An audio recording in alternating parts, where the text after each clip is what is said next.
New grandstands. Players at U.S. Open New York to build its newest showcase stadium. The U.S. Open took some lessons from one of its oldest and most beloved. Monday, the new grandstand debuted at the tournament, an 8,100-seat circular stadium with spaceship-like qualities, a canopy overhang and geometric shapes jutting from it on the outside. "I used to love the old grandstand," said Caroline Wozniacki, who played American Taylor Townsend in the court's first match Monday.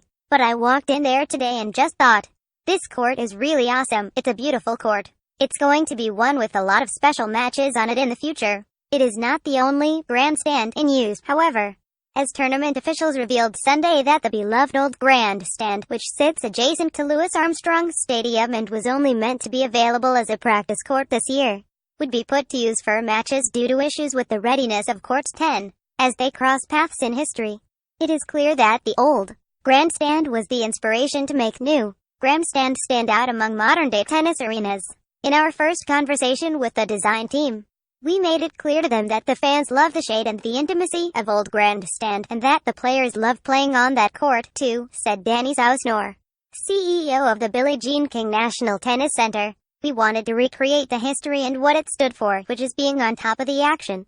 The fans should know that they had a big input in the design of that stadium because we went off of the feedback we've gotten the past few years, with a new roof debuting atop Arthur Ashe Stadium, to the tune of $150 million. The USTA has overhauled the look and feel of what is known as the South Campus, the bank of courts that sit on the belly of the tournament grounds and stretch from Court 17, its fourth largest court, to the new grandstand in the southwest corner. Walkways are noticeably wider and new facades are a modern gray, different from the brick color that the 1997 Ashe Stadium build encouraged. A food court sits outside grandstand with an oyster bar, sleek Adidas store and a trendy juice press cart, and leads fans out onto the boulevard, where, if you squint, you can see straight down to Court 17 on the opposite side of the grounds. The whole South Campus was about more open space, explained Sausner. "We wanted to maximize the number of people watching a compelling match on one of the field courts. You get these crowds where people are literally crawling on top of one another's shoulders.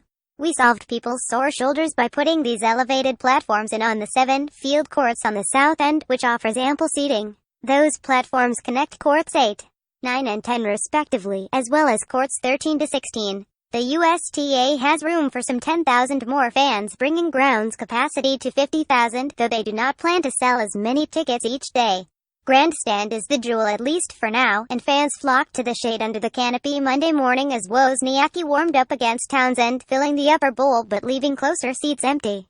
Pop music boomed over the speakers as MC Andrew Krasny told those in attendance, "You're part of history." The sound system from Arthur Ashe Stadium bled over at times, but as Wozniacki and Townsend played to a tense third-set crescendo, the new arena neared capacity. It is far from as intimate as the close-quarters 5,800-seat old grandstand, but its modernity doesn't trump its ability to feel quaint and accessible.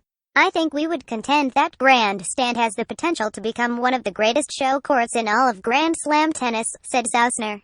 Americans John Isner and Frances Tiafoe added to the early lore of the court later Monday. The teenager served for the match against Isner, the No. 20 seed, but couldn't close him out.